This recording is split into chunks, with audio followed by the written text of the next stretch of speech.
Hello नमस्कार दोस्तों, मेरा नाम है राजूराम और आप आज हमारे साथ देखेंगे कि यदि आपने कुछ पढ़ा नहीं है और आप पहले का पढ़ा हुआ है या आप भूल गए हैं, रिवीजन नहीं कर पा रहे हैं, तो आप परीक्षा में उत्तर लेखन कैसे करें।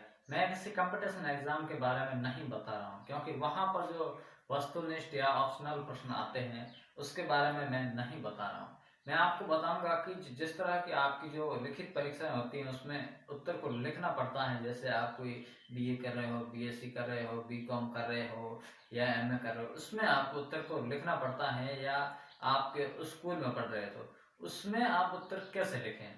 जैसे आपने कुछ ज्यादा पढ़ा नहीं है, बस थोड़ा थोड़ा ऐसे ही पढ़ रखा है, अब आपको पेपर की अच्छे से फॉर्मेटिंग करनी है कि किस तरह आप ऐसा उत्तर लिखें कि आपको अधिकतम अंक मिल सके।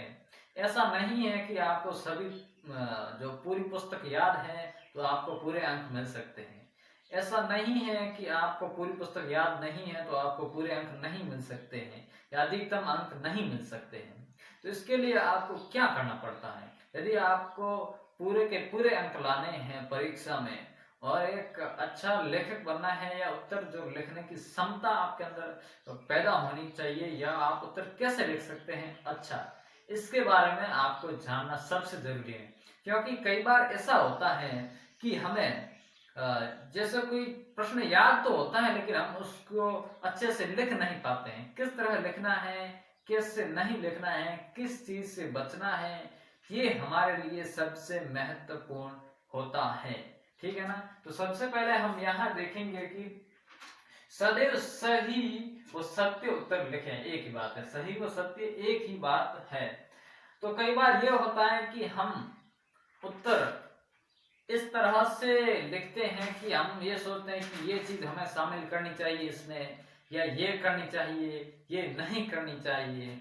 तो कोई बात नहीं, यदि आपको आधा अधूरा उत्तर आता है तो आप उस आधे अधूरे उत्तर को अच्छे से लिखें और क्रमबद्ध तरीके से लिखें। ठीक है ना। इसके लिए आपको ध्यान रखना है, जैसे माना कि आप महात्मा गांधी के बारे में वर्णन कर रहे हैं, अगर आपको गांधी जी की पत्नी और माँ के बारे में कंफ्यूजन है तो आप बेशक छोड़ सकते हैं। क्योंकि जिस तरह वो जो आपकी कॉपी चेक करता है वो ये नहीं सोचता कि इसने ये चीज क्यों नहीं लिखी, वो ये सोचता है कि ये चीज जो इसने लिखी है वह कितनी सत्य है, कितनी अच्छी है, कितनी क्रमबद्ध तरीके से है।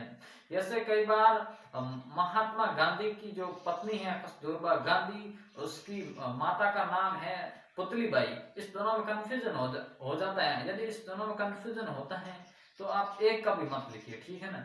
तो इससे जैसा कंफ्यूजन, जैसा आप ऐसे लिख दिया जैसे कस्तूरबा गांधी महात्मा गांधी की माँ थी, अगर ऐसे लिख दिया तो अगर सामने वाला ने ऐसा पढ़ भी लिया ना, थोड़ा से आंख में से ऐसे निकल भी गया ना, तो फिर वो समझो आप तो गए गए, मतलब इसका उसको ये लगता है कि यार इसको ये नहीं पता। यदि आप, इससे बेहतर होगा कि आप नहीं लिखे। यानी सदैव आपको जो सही चीज आती है उसी को क्रमबद्ध तरीके से लिखें। ज्यादा किसी चीज में फैक्ट डालने की आवश्यकता नहीं है। जैसे कई बार होता है कि हमें कुछ चीजें सन याद नहीं होते या कोई ज्यादा बड़ी चीज नहीं होती है, तो उससे आप भाषा के आधार पर कैसे लिख सकते हैं। यानी आपकी भाषा समृद्ध होनी चाहिए, इसके आधार पर आप एक अच्छा उत्तर लेखन कर सकते हैं। यानी आपको जो सही सही चीजें आती हैं वही लिखनी है। चाहे कोई चीज इंपॉर्टेंट हो और वो आपको नहीं आ रही है तो उसे मत लाइए। कई बार ये होता है कि हमें कोई चीज नहीं आती है फिर हम आईडी से लिखते हैं अरे यार ये तो इम्पोर्टेंट है। जैसे महात्मा गांधी की जैसे जयंती, अब आप ये भी लिख सकते हो कि महात्मा गांधी का जन्म 1969 में हुआ। अब आपको जयंती लिखने की आवश्यकता नहीं है। ठीक है ना। अगर आपको याद है तो लिख सकते हैं, वरना आपको याद नहीं है तो आप लिख देंगे कि 4 नवंबर फलाना फलाना फलाना जो भी। ठीक है ना। तो उत्तर लिखने का जो दूसरा पॉइंट हमारा रहेगा शुद्ध लेखन। अब शुद्ध लेखन यह तो सबसे बड़ी चीज होती है। शुद्ध लेखन तो करना भी चाहिए आपको। अब किस आधार पर, जैसे वर्तनी, ठीक है ना, वर्तनी के आधार पर आपको शुद्ध लेखन करना है। यानी किसी भी तरह की अशुद्धि नहीं होनी चाहिए वर्तनी में। और उसके आधार पर वाक्य, उसके बाद है वाक्य। वाक्य जैसे आपको ऐसे छोटे छोटे वाक्य नहीं लिखने। जैसे गाय पर निम्न लिखो तो गाय के 4 टांगे होती हैं, गाय के 2 सींग होते हैं, गाय के 1 पूंछ होती है, गाय के 1 फलाना फलाना जो भी। तो ऐसे नहीं लिखना। आपको जैसे इससे लिखना, जैसे माना कि एक है टॉपिक जैसे भारतीय सभ्यता और संस्कृति, तो मैं कहूँ कि भारतीय सभ्यता के बारे में बताइए। तो जैसे भारतीय भारतीय सभ्यता बहुत अच्छी है, भारतीय सभ्यता के बारे में ये है, भारतीय सभ्यता के बारे में ये है, हमें इसका संरक्षण करना चाहिए, हमें इसका मतलब 4-4, 5-5, 10-10 ऐसे शब्दों के जैसे आपको वाक्य नहीं बनाने, आपको जैसे थोड़े बड़े वाक्य बनाने हैं जिस पर कहानी में वाक्य आते हैं, ठीक है ना, उस तरह के। जैसे भारतीय सभ्यता बहुत महान है और इसका हमें संरक्षण करना चाहिए, साथ ही साथ हमें इसको बढ़ावा देना चाहिए जिससे हमारी सभ्यता को संरक्षण मिल सकते हैं। मतलब ये एक बड़ा वाक्य है, इसमें जैसे उस सामने वाले को पता चलता है कि हाँ भाई इसकी भाषा तो अच्छी है, और जो आपकी भाषा पर पकड़ है उस पर भी डिपेंड करता है कि आपका वाक्य कितना शुद्ध और कितना बड़ा होगा। ज्यादा बड़ा वाक्य लिखने की आवश्यकता नहीं है, लेकिन जितना आपको चाहिए उतना तो लिखना ही पड़ता है। यानी 15-20 वर्ड का या कम से कम 10 वर्ड के, हाँ कुछ छोटे वाक्य हो सकते हैं, लेकिन सभी छोटे नहीं होने चाहिए और सभी बड़े भी नहीं होने चाहिए, सभी मतलब शामिल होना चाहिए इसमें। और इसके बाद आता है शुभ दृष्टि, यानी दिखने में सुंदर। इसका अर्थ ये है कि आपको कोई चीज लिखनी है तो उस मतलब देखने में सुंदर दिखनी चाहिए। अब इसका अर्थ आप राइटिंग से ले सकते हैं, मतलब ज्यादा काट छाट वगैरह नहीं होनी चाहिए, आपकी राइटिंग अच्छी होनी चाहिए। अगर अच्छी नहीं है तो उसको सामने वाले को ये नहीं लगना चाहिए कि यार इसकी राइटिंग इतनी घटिया कैसे, कम से कम आपकी राइटिंग सामान्य तो होनी ही चाहिए, जैसे सामने वाला थोड़ा अंदाजा लगा सके कि हाँ भाई इसने क्या लिखा है, ठीक है ना। ये आपको सबसे बड़ा उत्तर लिखने में ध्यान रखना है।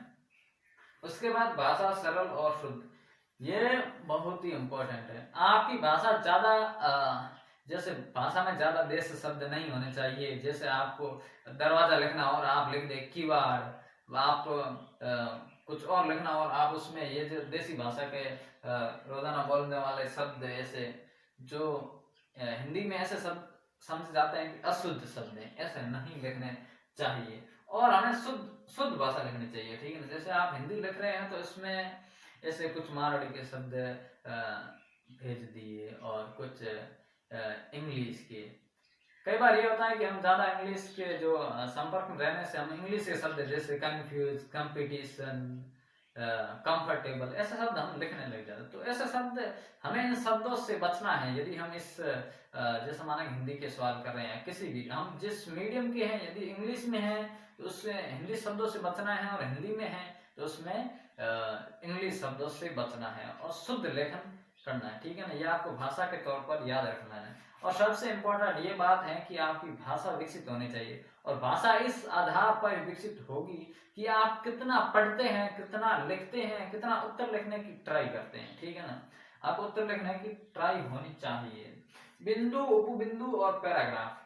बिंदु क्या होता है कि जैसे हम कोई उत्तर लिखते हैं, जैसे बड़ा निबंधात्मक प्रश्न है, अगर छोटा 50 शब्दों का 70-80 शब्दों का लिखना हो तो उसमें भी हालांकि हम बिंदु जोड़ सकते हैं, लेकिन उसमें अगर नहीं जोड़े तो भी कोई आवश्यकता नहीं। वो तो प्रश्न पर डिपेंड करता है कि इसका उत्तर कैसे लिखना है।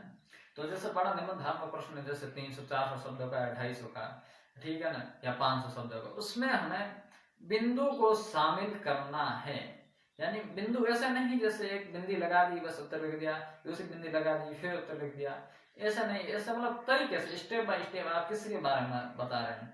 जैसे भारतीय राष्ट्रीय आंदोलन, अब भारतीय राष्ट्रीय आंदोलन में आप ये बताएंगे कि भारतीय राष्ट्रीय आंदोलन जो पनपा, इसकी सबसे बड़ी क्या कारण है, लोगों में जागरूकता का क्या कारण है, भारतीय राष्ट्रीय आंदोलन की विशेषताएं क्या है, इसमें कौन कौन से नेता शामिल थे, ये कितना सफल हुआ और कितना नहीं, इससे जो अंग्रेजों का क्या संबंध था या क्या संबंध नहीं था, ठीक है। इस बारे में ऐसे आपको टॉपिक बनाकर लिखने हैं, जिससे आपका क्या है कि उत्तर ज्यादा सरल हो जाता है। सोचने का जो तरीका, यानी आप जो बिंदु लगाएंगे उस पर आपको उसी बिंदु पर लिखना है, वरना आप ऐसे जैसे खिचड़ी पकाई है ऐसे आपको उत्तर नहीं लिखना है कहानी के टाइप। हालांकि कहानी लिखने को कहे तो कहानी लिखनी है, लेकिन आपको बिंदु का जो बिंदु लगाकर अगर उत्तर लिखें टॉपिक वाइज, तो मैं समझता हूँ कि उसके उत्तर ज्यादा अच्छे होंगे। उपबिंदु, अब बिंदु और उपबिंदु में जैसे माना कि जैसे कोई एक बिंदु लगा दिया, जैसे माना कि ये लगा दिया कि भारतीय जो प्रथम स्वतंत्रता संग्राम था, 1857 की क्रांति थी, अब उसके जो प्रमुख कारण क्या थे, उसमें जैसे हम प्रमुख कारण में हम 3-4 रख देंगे, जैसे सामाजिक, आर्थिक, राजनीतिक कारण। जैसे पहला हमारा बिंदु होगा कि बिंदु राजनीतिक कारण। तो राजनीतिक कारण, अब इसमें तो अगर हम और बिंदु इंक्लूड करना जाए तो राजनीतिक कारण में कौन कौन से उप बिंदु हम जोड़ सकते हैं, ठीक है ना। तो उसके अंदर हमें बिंदु और उप बिंदु के अंदर फर्क करना चाहिए और करना पड़ता है, ताकि बड़े बड़े जो बिंदु हैं वो भी पता चल जाए और छोटे बिंदु हैं वो भी पता चल जाए, ठीक है ना, जिस तरह आपकी किताब में होते हैं।